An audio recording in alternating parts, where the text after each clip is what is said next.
வந்தவர்களுக்கு ஒரு சின்ன குழப்பம் இருக்கிறதா குட் மார்னிங் சொல்கிறாங்கன்னு அது ஆரம்பத்திலே சொல்லியிருப்பாங்க உங்களுக்கு.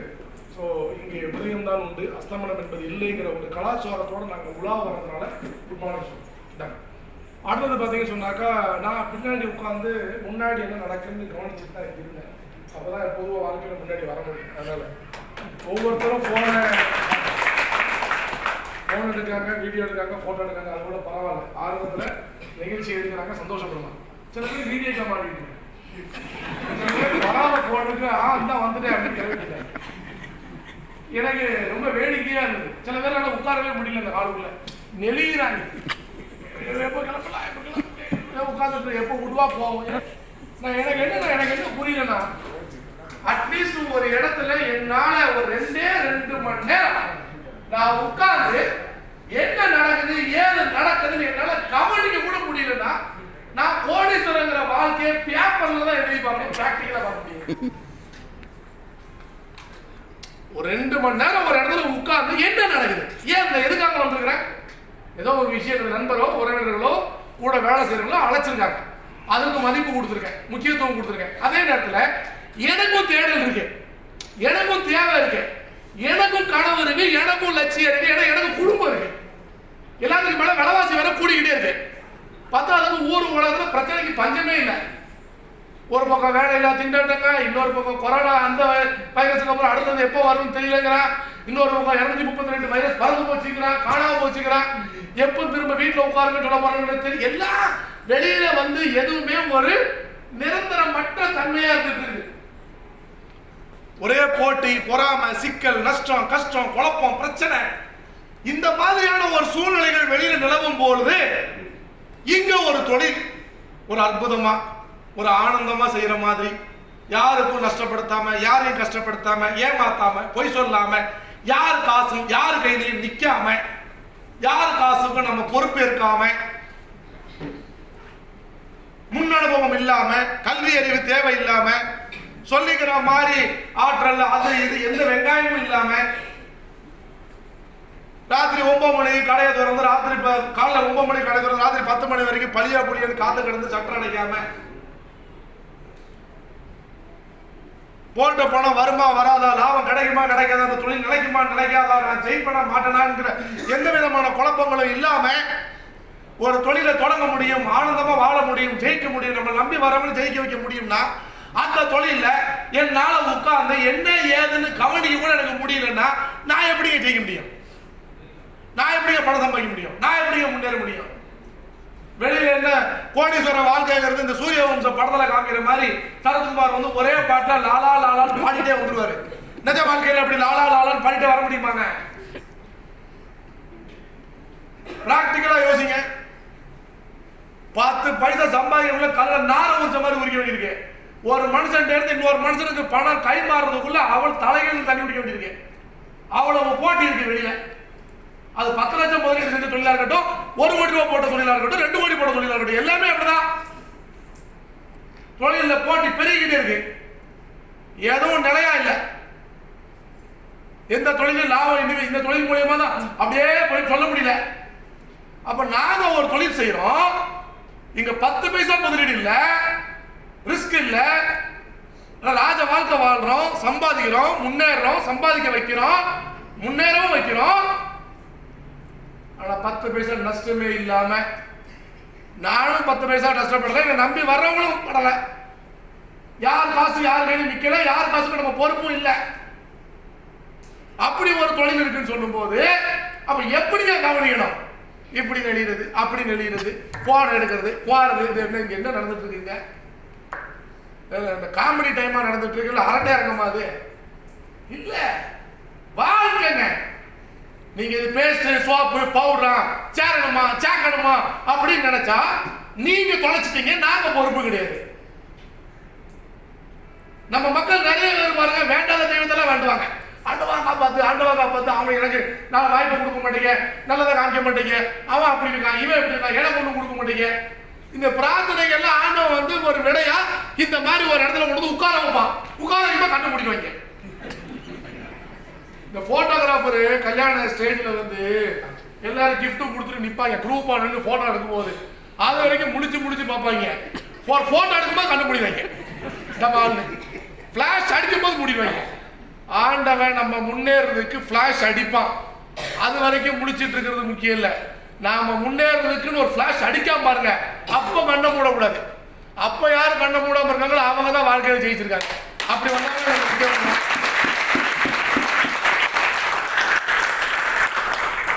அதனால என்னுடைய செய்தியை நான் தெளிவா தொடங்கிட்டேன்.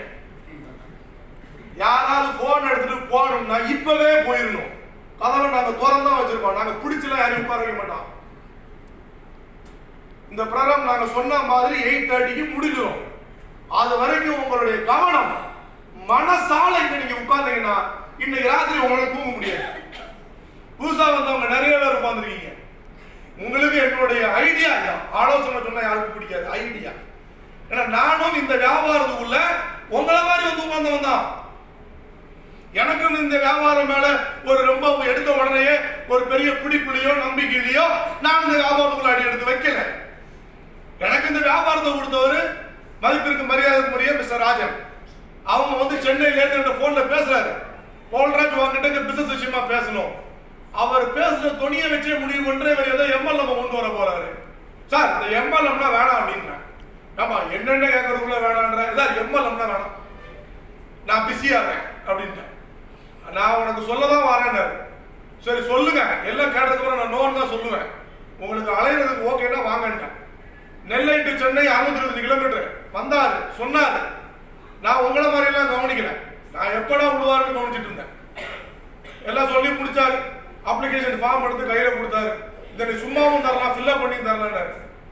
இப்படி முடிச்சுக்கிட்டே இருக்கும்போது சொல்றாரு பேஸ்ட் வாங்கவே இல்லைன்னாரு. ஆமா பல் தைக்கிற பழக்கருக்கு பேஸ்ட் வேணும். சோப்புன்னாரு, குளிக்கிற பழக்கருக்கு சோப்பு வேணும். டீ காஃபி குடிக்கிற பழக்கருக்கு அதுவும் வேணும். அதெல்லாம் இதுல வாங்கிட்டு அப்படி சேர்த்துக்கலாம், வேற ஒண்ணும் இல்ல. கடையை மாத்தி ஒரே ஒரு முறை வெளியில கடையில வாங்குற பொருளை மாத்தி இங்க வாங்கினா போதும் இந்த தொழில் தொடங்கலாம் சொல்லும் போது நான் கொஞ்சம் கேட்டேன், அவ்வளவு சிம்பிளாக தொழில் தொடங்க முடியும். ஏன்னா நான் ரியல் எஸ்டேட் நிறுவனம் தொடங்கும் போது என் கொண்டாடி தாலி செய்யணும் முதற்கொண்டு அடவு வச்சு வியாபாரத்தில் இருக்கிறவன் நான். குடியிருந்த வீடு ஐஓவியில பத்திரமா வச்சவன் நான். அது போக சொந்தக்கார ஃப்ரெண்ட்ஸ் லிஸ்ட் போட்டு 2 வட்டி 3 வட்டி 5 வட்டி வரைக்கும் வாங்கிட்டு தொழிலுக்குள்ள போனவன் நான். அப்படி உள்ளவனுக்கு சுவாமி பேசி அங்க வாங்குற இங்க வாங்கலாம் தொழில் தொடங்கலாம் எப்படின்னு கேட்கறதுக்கு ஏன் சார் என்னதான் சொல்லுதீங்க? இது தொடங்கலாம், வெளியில தொடங்க முடியாது, இது தொடங்கலாம். அப்ப நானும் தொடங்கிறது என்ன வந்திருக்க போகுது அப்படின்னு சேர்ந்துட்டேன். தொடங்கிட்டேன், ஆனா செய்யல. பயம் இது அப்படி ஆயிட்டா இப்படி ஆயிட்டா அது இது என்னெல்லாமோ குழப்பம். 14 மாசம் கேள்வி மட்டும் தான் கேட்டேன். என்னோட சந்தேகங்களை ஃபுல்லா கிளியர் பண்ணேன். அதுக்கப்புறம் ஒரு முடிவு எடுத்தேன். ஏன்னா மாசம் என்ன சேர்க்கும் போது 1219 ரூபா வாங்கினாரு. 14வது மாசம் மறுபடியும் நெல்லைக்கு வந்தாரு. ஸ்டேட்மெண்ட் அவருடைய வருமானத்தை காமிக்கிறாரு. 1.5 லட்சம் ரூபா 14வது மாசம். ஒவ்வொரு மாசமும் படிப்படியா கூடிக்கிட்டே இருக்கு. நான் தான் செய்யல, அவரு செஞ்சிருக்காரு, அவரு வளர்ந்துருக்காரு. ஏன்னா அவர் சேர்த்து விட்டதுக்காக நான் சும்மா இருக்க. அவருக்கு பைசாவா இல்லாம இருந்துச்சு. அவருக்கு பவுல்ராஜ் இல்லைன்னா ராமராஜ் இல்ல முத்துராஜ் குப்புராஜ் சுப்புராஜ் ஏதோ ஒரு ராஜ் அவர் கோல் போட்டாரு. பவுல்ராஜ் கிட்ட இருந்துச்சு ஒரு மண்ணா கட்டி இல்ல. இந்த கல் இருந்து அந்த கல், அந்த கல் இந்த கல்லே காட்டடாது நடந்தேன். என் லைஃப்ல சேஞ்ச் இல்ல. 1.5 லட்சம் ரூபா 14வது மாசம் 1,55,000 ரூபாய் காமிச்ச அன்னைக்கு எனக்கு ராத்திரி தூக்கமே போயிட்டு. நான் மனசுல கணக்கெல்லாம் போடுறேன். 1,50,000 வாங்கிட்டாரு 14வது மாசத்துல. அதை 30 வகுத்தா டெய்லி 5,000 ரூபாய். திருநெல்வேலி ஊர்ல டெய்லி 5,000 ரூபாய் எவ்வளவு பெரிய பணம். அடோடோடா எந்த கட்ட பழக்கம் ஊர்ல 5,000 செலவு கூட வழி கூட கிடையாது. டெய்லி ஐயோ போச்சே சூடா போனா 1.5 போச்சே. எனக்கு ஏந்திர போகல. டபுள் காட்டு போட்டு கொடுத்துருக்கான். அவருக்கு 1.5 நமக்கு 7.5 இன்னும் போகலையே. அப்ப முடிவு பண்ணணும். இன்னும் நான் ஆராய்ச்சி பண்ணிக்கிட்டே இருக்க போறேனா இல்ல இறங்கி செய்ய போறேனா?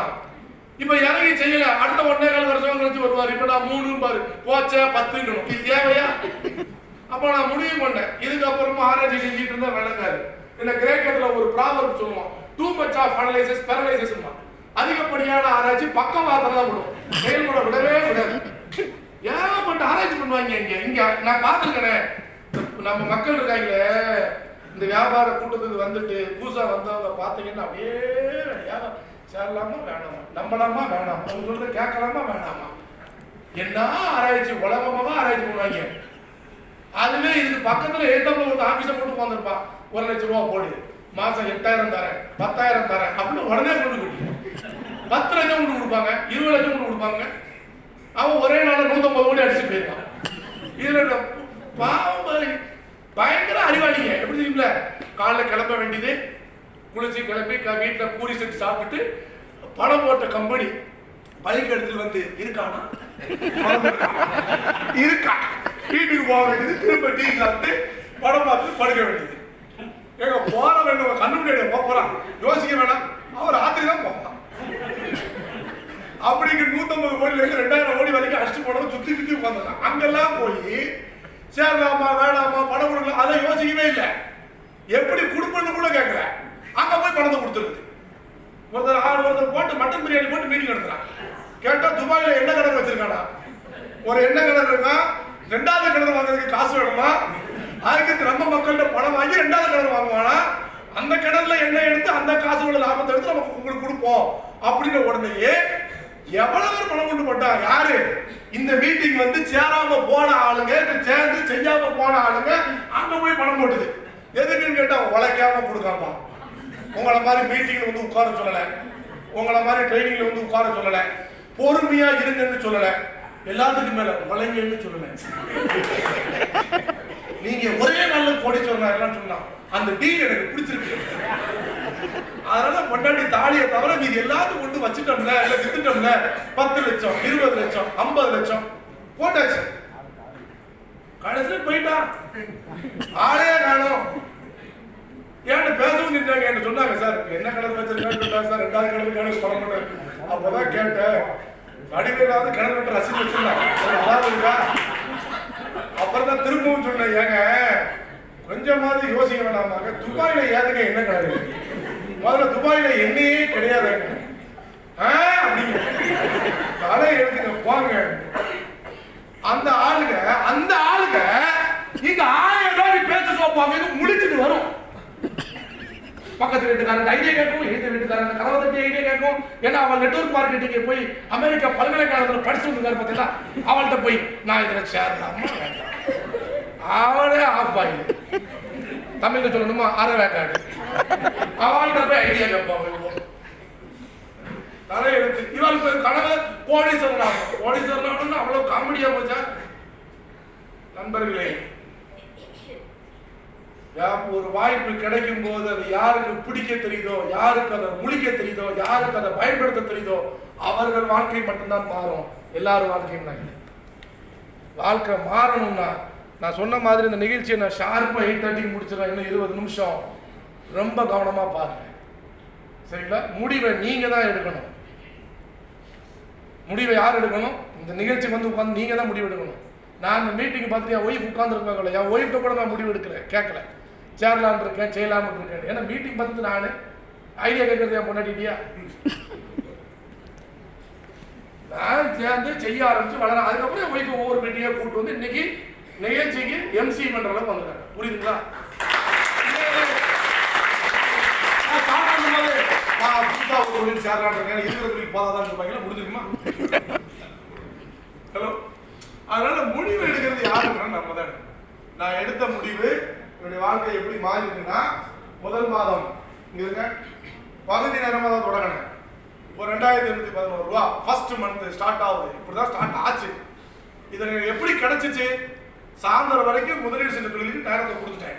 எனக்கு நான் நிறைய பணம் போட்டிருக்கிறேன், கடன் வாங்கி போட்டிருக்கிறேன், அப்போ அதுக்கு நேரம் கொடுக்கணும். சாயந்தரத்துக்கு மேல டெய்லி 2 மணி நேரம் 3 மணி நேரம் வீணா கதை பேசிட்டு இருந்தேன். என் ஆபீஸ்க்கு 4 பேர் வருவாங்க, ஜங்ஷன்ல தான் ஆபீஸ் வச்சிருக்கேன், 4 பேர் வருவாங்க. 6:30 அசம்பிள் ஆயிடுவாங்க. போன்லாம் பண்ணவே வேண்டாம். ஸ்டார்ட் ஆகும் பாருங்க கதை, ஊர் கதை, உலக கதை, சொந்த கதை, சோக கதை, எல்லா கதையும் போகும். மணி 9 ஆயிடும்.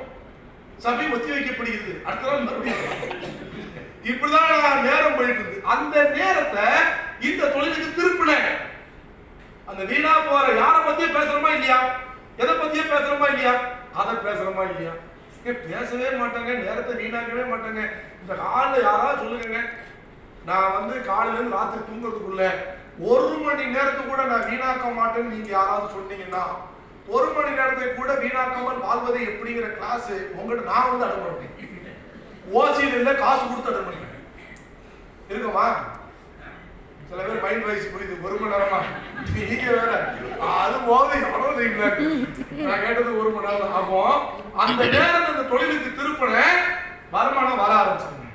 முதல்ல இப்படிதாங்க தொடங்குச்சு. அடுத்தது படிப்படியா கூடுதுங்க. ஒவ்வொரு மாசமா கூட்டிகிட்டே இருக்குங்க. நான் 2 மணி நேரத்துக்கு கூட்டல, ஆனா பணம் கூட்டிகிட்டே இருக்குது பாருங்க. ஒவ்வொரு மாசமா அதிகரிச்சு முதல் ஆண்டு பாத்தீங்கன்னு சொன்னாக்கா ஏற்றமும் இருக்கு இறக்கமும் இருக்கு வருமானத்துல. ஏன்னா தொழில் செய்யறோம், ஆனா எல்லா மாசமும் பணம் இருக்கா? ஒரு வருஷம் முடியும் போது பாத்தீங்கன்னு சொன்னாக்கா என்னுடைய வருமானம் 2,78,000 ரூபாய் ஆச்சு. 12 மாசம் வருமானம். மறுபடியும் சொல்றேன், புதுசா வந்தவங்க நீங்க நான் உங்க கட்சி. ஏன்னா முடிவெடுக்கிறதா ஒரு மனிதனுடைய வாழ்க்கை மாறுற இடம் வந்து படிப்பை வச்சோ, திறமையை வச்சோ, அறிவை வச்சோ, ஆற்றலை வச்சோ, உழைப்பை வச்சோ அல்ல, முடிவெடுக்கிறத வச்சுதான். இந்த முடிவெடுக்கிறதுல யாருக்கு பின்னாடி இருக்கிறாங்களோ அவங்க வாழ்க்கைலாம் மாறிடுது. முடிவெடுக்கிறதுல யாருக்கு எடுக்கிறதுக்கான திறன் தெரியலையோ, அந்த அறிவாட்சி திறன் இல்லையோ, அதுல யார் கோட்டை விடுறாங்களோ, படிச்சிருந்தாலும் அறிவு இருந்தாலும் உழைப்பு இருந்தாலும் பேங்க் பேலன்ஸ் பெருசா வரவே இல்லை. ஏன்னா முடிவெடுக்கிறதா இம்பார்ட்டன்ட். லைஃபோட கேமே அங்கதான் இருக்கு. இது என்னுடைய வாழ்க்கையை நான் கற்றுக்கொண்ட முக்கியமான பாடம். ரைட்டுங்களா? அப்ப நான் அப்போ முடிவெடுக்கிறதுல குழப்பம் இருக்கும். அதுக்கு உங்களுக்காக நான் உங்க பக்கமே பேசுறேன். நீங்க இந்த மீட்டிங் வந்தீங்கன்னா நீங்க 2 முடிவு தான் எடுக்க முடியும். புதுசா வந்திருக்க நிறைய பேர் உங்களை நான் பாக்குறேன். நீங்க இந்த நிகழ்ச்சி வந்ததுக்கு அப்புறம் இப்ப பார்த்துட்டு இருக்கும் உங்களுக்கு என்ன தோணும்? ஒண்ணு நீங்க முடிவெடுக்கணும், 2 முடிவு தான் எடுக்கலாம். ஒண்ணு சேருங்க, இதுல வேண்டாம் வேற முடிவு தான் முடியுமா? வேற முடிவு இல்ல, 2 முடிவு தான். குழம்ப வேண்டாம். மீட்டிங் முடிச்சுட்டு போகும்போது தலைவலி மாத்திரம் வாங்க வேண்டாம். குழம்பி தான் அதெல்லாம் வேண்டாம். சிம்பிள். சேர வேண்டாம்னு முடிவு எடுங்களேன். என்ன செய்ய போறீங்க? இப்படி முடிவு எடுப்போம், சேர வேண்டாம் கரெக்டா? அப்படி முடிவு எடுப்போம். என்ன செய்வோம்? இது வரைக்கும் என்ன செஞ்சோமோ அதுதான் திரும்ப செய்வோம். இது வரைக்கும் செஞ்சதை வச்சு வாழ்க்கை எப்படி மாறி இருக்கு?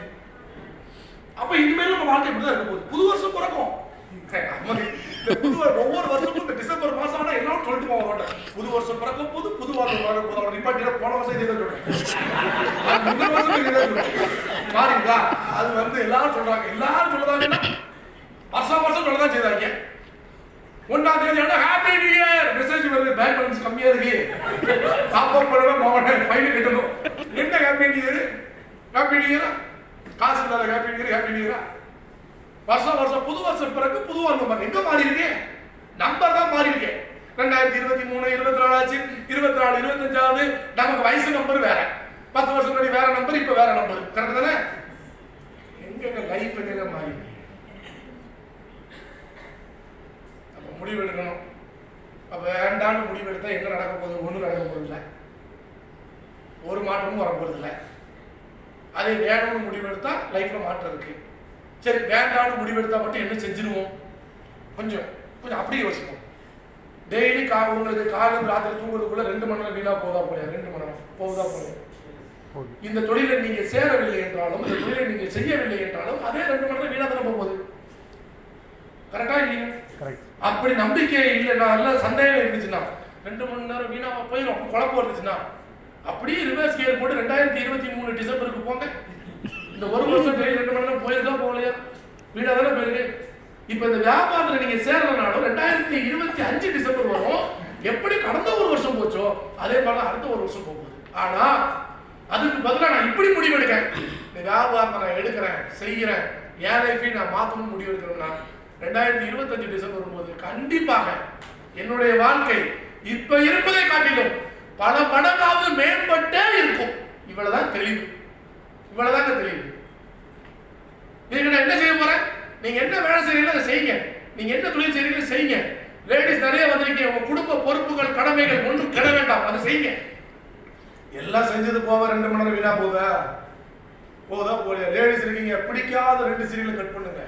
பிடிச்ச சீரியல்ல சண்டைக்கு வந்துருவீங்க. 7 சீரியல் பாருங்க, பிடிக்காத 2 சீரியலை மட்டும் கட் பண்ணி போடுங்க. அந்த சீரியல்ல வர நடிகையை விட நீங்க அதிகமாக பணத்தை பார்ப்பீங்க.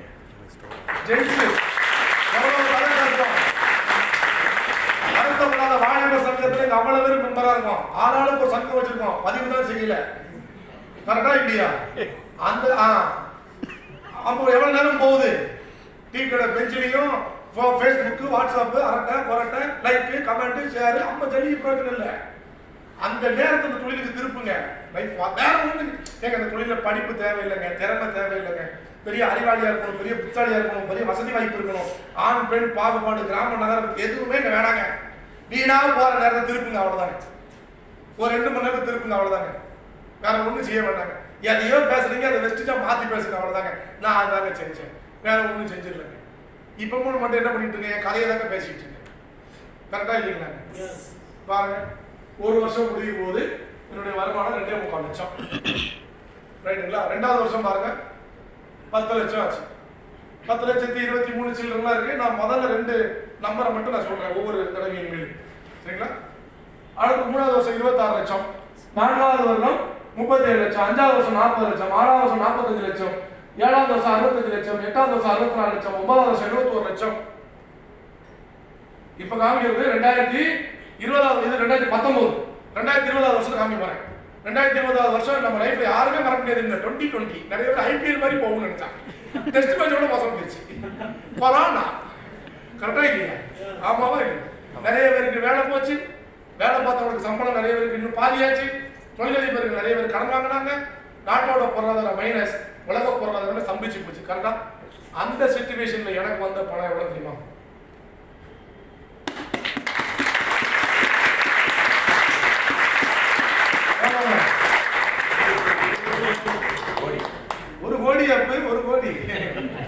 ஒரு கோடியே 7,13,337 ரூபா இன்கம் டாக்ஸ் ஃபைல் பண்ணதன்படி காமிச்சிருக்கேன். சில பேர் கேட்பாங்க, இவ்வளவு பணமா? உண்மையா? சும்மா காப்பாங்க. இந்த எக்ஸல் ஷீட் ஒர்க் பண்றோம், நானே கூட அடிச்சு வைப்பேன். இப்படி டெய்லி 300 பேருக்கு 200 பேருக்கு காமிச்சிட்டு முடியுமா? இல்லாத ஊர்ல இல்லாதத. ஹலோ, எனக்கு ஆடிட்டர் இங்க ஸ்ரீபுரத்துல தான் இருக்காரு. என் பேங்க் அக்கௌண்ட் இங்க மாநகர ஐசிஐசியில தான் இருக்கு. யாருக்காவது நம்பிக்கையில வாங்க, சுட சுட பிரிண்ட் அவுட் போட்டு எடுத்து கையில கொடுங்க, சேர்ந்தது ரேட் எடுத்து கொடுங்க. 10 வருஷம் ஸ்டேட்மெண்ட் எல்லாமே எப்போ எடுக்கலாம்ல, அவ்வளவு பிரிண்ட் அவுட் போட்டு கையில தரேன். உட்காந்து பொறுமையா பாருங்க. பார்த்ததுக்கு அப்புறம் பார்த்துட்டு நான் சேர்றதுக்காக எல்லாம் காமிக்க மாட்டேன். நான் சொல்றது சத்தியம், அதுக்காக தான் காமிப்பேன்.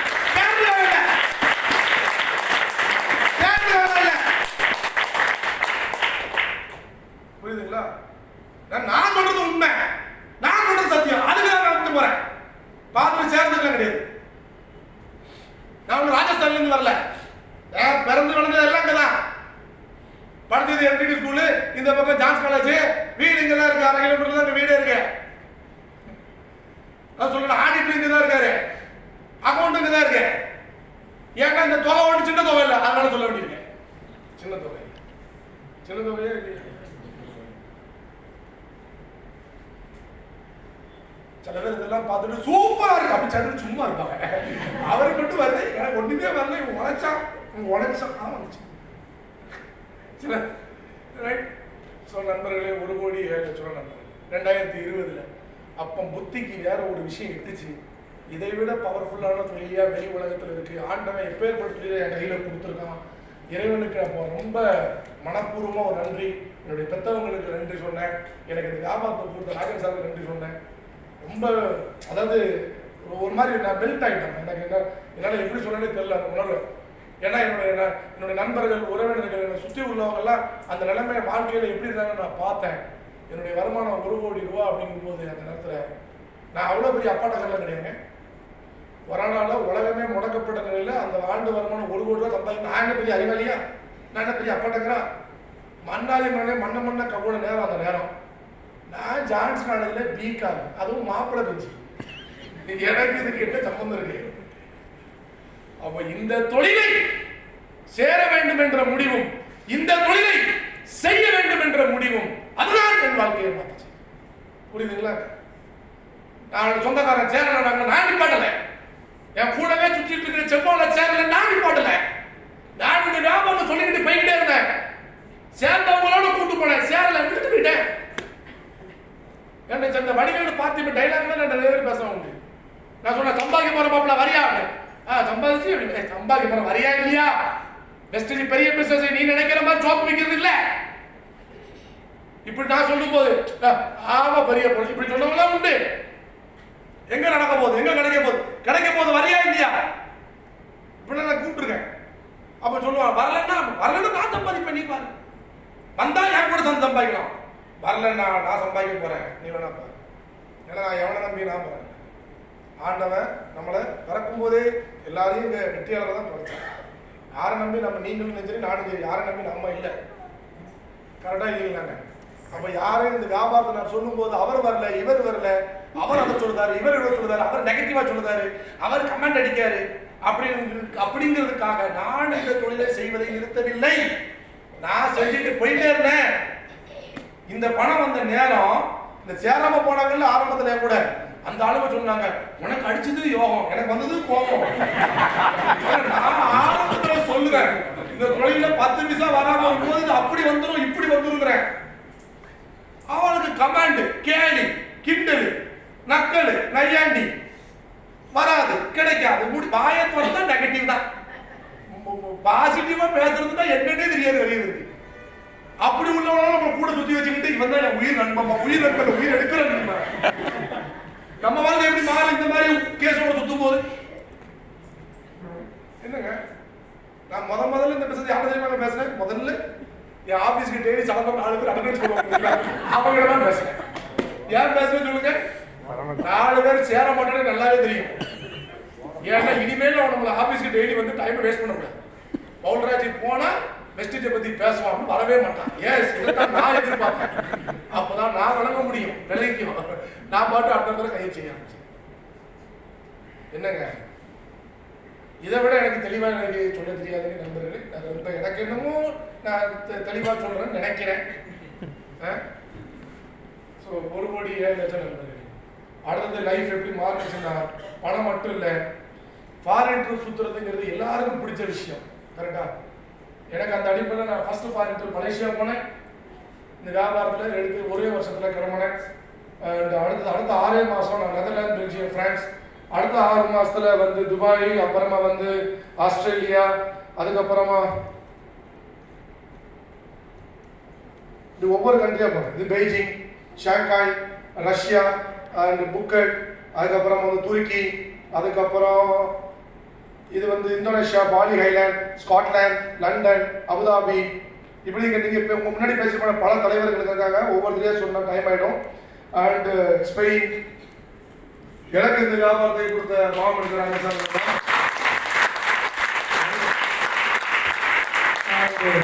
அதுக்கப்புறமா பார்த்தீங்கன்னு சொன்னாக்கா அடுத்த ஃபாரின் இருக்கு பட்டையா.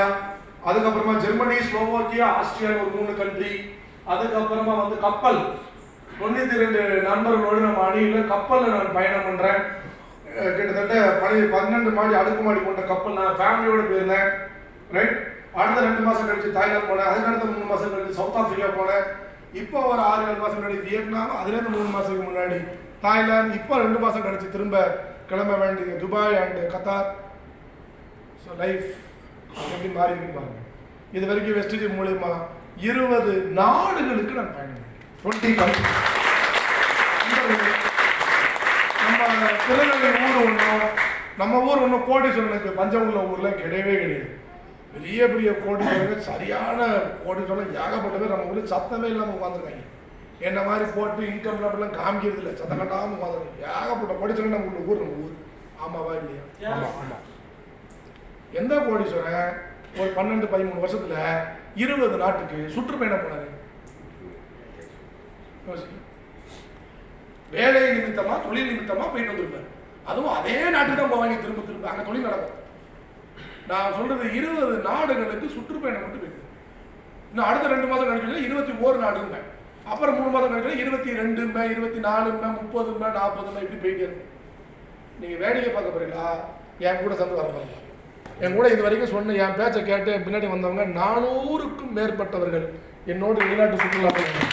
400க்கும். லைஃப் சேஞ்ச் இருக்கணும். இந்த தொழில் அதெல்லாம் இருக்குது.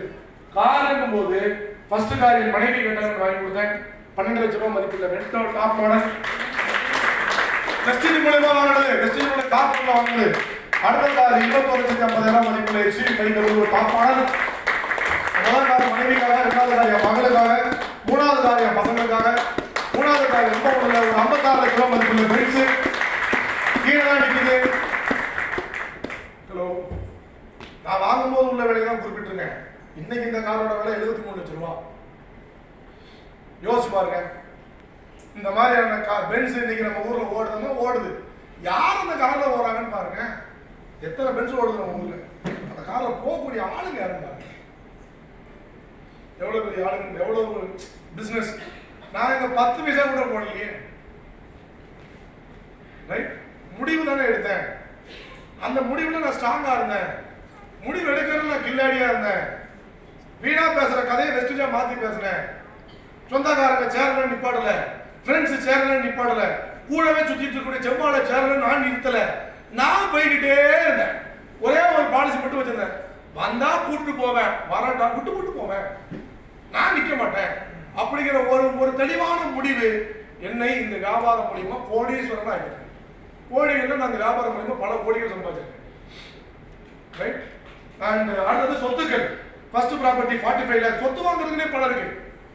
கார் வாங்குறதுக்குள்ள பணத்தை வச்சு கார் வாங்குறேன், வீடு வாங்குறதுக்குள்ள பணத்தை வச்சு வீடு வாங்குறேன், சொத்துக்களுக்கு உண்டான பணத்தை வச்சு சொத்து வாங்குறேன், ஃபாரின் டூருக்கான உள்ளதை வச்சு ஃபாரின் டூர் போறேன். என்னங்க அது போகும் பணம் தனியா அசோக் சார் அங்கே எக்ஸ்பிளைன் பண்ணுங்க. தலைமை வருமானம் அது அதெல்லாம் ஒரு பக்கம் இருக்கு. Right. First property 45 lakhs, second property 67 lakhs, third property 37 lakhs. நான் வாங்குற சொத்துக்களோட மதிப்பு நிலை பல கோடிகள் எல்லாமே இந்த துறையில உண்டு. அண்ட் அடுத்தது பிசினஸ் ஸ்டெபிலிட்டி, சிறத்தன்மை. வெளி உலகத்துல எப்ப என்ன மாற்றம் நடக்கும் தெரியாது. அப்ப கொரோனா காலத்துல கூட வந்த பணத்தை நான் காமிக்கிறேன். 4 லட்சம் ரூபாய் 2020 ஏப்ரல் 4 லட்சம். 30 நாளும் வாழ்க்கையில் முதல் முறையாக இந்திய தொலைக்காட்சி வரப்போது. அதுதான் நம்ம வாழ்க்கையில முதல் முறையாக 2020 ஏப்ரல் தான் 30 நாள் வீட்டில் உட்காந்துருந்தோம். கரெக்டா இல்லையா? லேடிஸ் நைட்டியோடவே இந்த வருஷம் பெருமோ நினைச்சாங்க, ஜென்ஸ் நம்ம பெர்மனன்ஸ் டிஷர்ட்டோடவே இந்த வருஷம் பெருமோ நினைச்சோம். அந்த மாதிரி இருந்த காலம் மறக்க முடியாது. அந்த 30 நாளும் நானும் வீட்டில் உட்காந்துட்டு எனக்கு 4 லட்சம் ரூபா வந்து சொன்னா அப்பதான் நான் வந்து அந்த சொன்னால நான் ரொம்ப எனக்கு ஒரு மாதிரி ஆயிட்டேன். ரொம்ப அந்த வார்த்தை அந்த உணர்ச்சியை என்னால் வார்த்தைகளால் எனக்கு சொல்ல முடியல. அவ்வளோ தூரம் நான் இதாகிட்டேன். ஏன்னாக்கா நான் கேள்விப்பட்டப்போ ஐஐடி கோல்டு மெடல் இன்ஃபோசிஸ்ல ப்ராஜெக்ட் ஹெட் சம்பளமே அந்த நேரத்தில் பே ஆஃப். அதாவது 3 லட்ச ரூபா சம்பளம் வாங்கிட்டு இருந்தவருக்கு 1.5 லட்ச ரூபா சம்பளம். அப்போ நினைக்கிறேன் ஐஐடிக்கு எனக்கு என்னையா சம்பந்தம்? ஐஐடி கோல்டு மெடல், ஐஐடி கேட்டுக்கு எனக்குமே சம்பந்தம் கிடையாது. கேட்டுக்கு எனக்குமே சம்பந்தம் கிடையாது. ஆனால் அதை விட பெரிய படம் நான் வாங்கிட்டு இருந்தேன் வீட்டில் உட்காந்துட்டு. அவங்க பிறந்தது ஒரு ஊரா இருக்கும், படிச்சது ஒரு ஊரா இருக்கும், உழைக்கிறது இன்னொரு ஊரா இருக்கும். நான் பிறந்தது இங்க, படிச்சது இங்க, உழைக்கிறது இங்க. இன்னமும் தாமிரபரணில வெள்ளம் கொஞ்சம் பிறந்தோட டைவ் அடிச்சு குடிச்சிட்டு இன்னமும் அதே பழைய ஃப்ரெண்ட்ஸோட செகண்ட் ஷோ சினிமாக்கு போயிட்டு ஹலோ எதையுமே இழக்காம சொந்த ஊரை விட்டு போகாம இந்த வாழ்க்கை இந்த பணம் நான் யோசிக்க. வெளிநாட்டில் போய் வேலைக்குன்னு போறாங்க, பொண்டாட்டியை விட்டு பிள்ளைய விட்டு பிறந்த நாளைக்கு பிள்ளைக்கு கேட்டு டேப்ல ஊட்டுறான். டேப்ல மொபைல்ல ஊட்டுறான். டேப்ல இல்ல மொபைல் அல்லது டேப் கேட்டு சாப்பிடு. எவ்வளவு கொடுமை. எதுக்கு? இங்க இருக்கிறத விட அங்க போனா கூட 20,000 இதுக்கு தானே. நான் எங்கேயுமே போகல, இங்க உட்கார்ந்துட்டு எத்தனை மடங்கு பணம் எத்தனை மடங்கு வாழ்க்கைன்னு பாருங்க. ஏன் நான் ஆரம்பிக்கும் நான் பேச ஆரம்பிக்கும் போது செல்ல சைலண்ட்ல போடுங்க, முழுசா கவனிங்கன்னு ஏன் சொன்னேன்னு புரியுதா? இந்த வாழ்க்கை வெளியில இருக்கா? இந்த பணம் வெளியில இருக்கா? 30 நாள் வீட்டுல உட்காந்து 4 லட்ச ரூபா வந்தது. இன்னமும் முடிவெடுக்கிற என்ன குழப்பம்? இது நானே சொல்லுவேன், இதை விட பெரிய பவர் உள்ள தொழில் உங்க கையில் இருக்கா? இருந்துச்சு சொன்னா உலகமே முடக்கப்படுறதில்ல. வீட்டுல உட்காந்து கூட எனக்கு இவ்வளவு லட்சம் வந்திருக்கு, இதை மாதிரி வரக்கூடிய தொழில் என் கையில இருக்குன்னு சொன்னா நான் உங்களை சொல்றேன், நீங்க யூனிவர்சிட்டியில் சேராதீங்க, அதே செய்யுங்க. ஏன்னா அடுத்தடுத்த வைரஸ் எப்போ வேணாலும் ரிலீஸ் ஆகுமா சொல்லியிருக்காங்க. புது வரவு மாதிரி எப்போ வேணாலும் வரும், எனக்கு தெரியாது எவ்வளவு நாள் வரப்போகுது, எப்பப்போ வரப்போகுது, எப்படி எப்படி உட்கார வைக்க போறானுங்க. மறுபடியும் நம்மளை மட்டம் அடிக்குவாங்க, விளக்க ஆரம்பிங்க, நம்மளும் புது பேட்டரி போட்டு அடிப்போம். ஹலோ ஹலோ எதுவும் நான் வருவோம்னு சொல்லல, ஆனா வராது நீங்க சொல்ல முடியல. நான் வருவோம்னு சொல்லலைங்க தெய்வமே, வராது நீங்க சொல்ல முடியல தெய்வமே. வந்தா முட்டிட்டா புனிமா ஒரு மனுஷன் நம்பிட்டு முடிச்சு ஐயோ வயல புரிஞ்சு எழுதி வல்லவன் அழகா சொன்னா, வருமுன் காவாத வாழ்க்கை எரிமுன் ஒரு வைத்தார் போல் கெடுமுட்டான். சார் அந்த அந்த குரல் ஒரு நான் சாய்ஸ் விட்டேன் சார், இனிமேல் விடாதீங்க லைஃப் இல்லை. ஸோ ஃப்ரெண்ட்ஸ், உங்களை அழைச்சிட்டு வந்தவங்கள்ட்ட மேலும் கேள்விகளை கேளுங்க, தெளிவு பெறுங்க. இந்த வியாபாரம் ஜெயிக்கிறதுக்கு 2 விஷயம் தான், நேரம் ஒதுக்குங்க, மீட்டிங் ட்ரைனிங் வாங்க, அவ்வளோதான். நேரத்தை ஒதுக்குவதன் மூலமா மட்டுமே தான் அந்த தொழில் வெற்றி பெற முடியும். 1 மணி நேரம் கூட ஒதுக்க முடியாது, சேரவே படாது. சில பேர் சொன்னாங்க எனக்கு 1 மணி நேரம் கூட சேர்ந்து என்ன செய்ய போறோம், நாங்கள் என்ன வருத்தப்படாத வாலி பசங்க கிளை 52 திருவள்ளுவர் தொடங்கிடுமா? இல்லை, இது தொழில், உழைக்கணும். அப்போ உழைக்கிறதுக்கு நேரம் மட்டும்தான் கொடுக்கணும். அப்போ 1 மணி நேரம் 2 மணி நேரம் தொழிலுக்கு கொடுக்கணும், அவ்வளோதான். வீணாக போகிற டைத்தை கொடுங்க. 30 நாள் 20 நாள் கொடுத்தா கூட போதும். முதல் பாயிண்ட். 2வது பாயிண்ட், நாங்கள் மீட்டிங் நடத்துவோம், ட்ரைனிங் நடத்துவோம், கலந்து போகிறோம். மீட்டிங்னா மாதத்தில் 1 நாள் இங்கே நடக்கும். இந்த காலில் ஜஸ்ட் 2 மணி நேரம் 6:30 to 8:30 டாட் டு டாட், அவ்வளோதான். 3 மாதம் 4 மாதத்துக்கு ஒரு மாதிரி தான் ட்ரைனிங் நடக்கும். ஹெல்த்தை பற்றி, வெல்த்தை பற்றி, சம்பாதிக்கிறது எப்படி, முன்னேறது எப்படி சொல்லிக் கொடுக்கும். அது தனி ட்ரைனிங். அது அந்த நிகழ்ச்சிகள்லையும் பயிற்சிகள்லையும் கலந்து கொள்ளும் போது தான் இந்த வியாபாரத்தை பற்றின நாலேஜ் கிடைக்கும். அப்போதான் செய்ய முடியும், ஜெயிக்க முடியும். ஒருத்தர் ஆர்வமாக வந்து சேர்ந்துருந்தாரு. அடுத்த முறை சூப்பர் சாட்சியா பிச்சுருவன்ட்டு போயிட்டாரு. நான் அடுத்த ட்ரைனிங்கில் அவர் மேலே உள்ளவர்கிட்ட கேட்டேன், அந்த சேர்ந்தாருலாங்க அவர் எங்கே மீட்டிங் வரலையான்னு கேட்டேன். அவருக்கு வேலை இருக்குன்னு போயிட்டாரு. அப்போ நான் தான் வேலை வெட்டி இல்லாமல் நடத்திட்டு இருக்கேன்.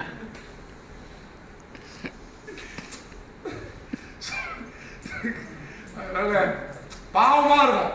அவருக்கு எங்க நேரம், இங்க வரதுக்கு நேரம் இருக்காது. எங்க நேரம் இருக்குன்னு போய் குட்டிக்கரை நடிச்சிட்டு இருக்காரோ அங்க பேங்க் பேலன்ஸ் ஏற மாட்டேங்கி, வாழ்க்கை மாற மாட்டேங்கி. ஆனா அங்க நேரம் கொடுத்து உழைப்பாரு. எங்க வாழ்க்கை மாறுமோ அங்க நேரம் கொடுக்க மாட்டாரு. கடைசியில வந்தது தெரியல, வாத்தது தெரியல, ஆண்டவன் தெரியல, அடுத்த வீட்டுல இருக்குல்ல பிறந்துட்டு இருப்பாரு. பாவமா இருக்குமா இருக்காதாங்க? ஏன் இருக்குமா இருக்காதாங்க? கண்டிப்பா. என்னங்க சரி விடுங்க, உங்க நான் பேசுறது உங்களுக்கு எல்லாம் புரிஞ்சிருச்சுலாங்க. உங்களுக்கு புரிஞ்சிருச்சுல, போதுங்க. 2 விஷயம் தாங்க. மீட்டிங் ட்ரைனிங் ரன் பண்ணுங்க, நேரம் ஒதுக்குங்க. நீங்க யாரா இருந்தாலும் ஜெயிச்சிட முடியுங்கிறத மட்டும் நான் இந்த உறுதிப்பட சொல்லிட்டு வாழ்க வளமுடன். ஆண்டு அனைவருக்கும் இனிய புத்தாண்டு நல்வாழ்த்துக்கள்.